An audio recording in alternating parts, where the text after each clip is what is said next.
ఎక్కడో దూరానున్నా చుక్కలే విన్నా గాని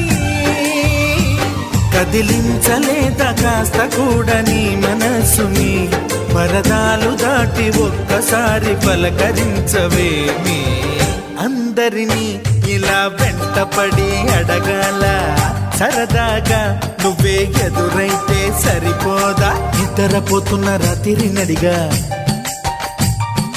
గుడ్డికి చేరిన గువ్వల నడిగా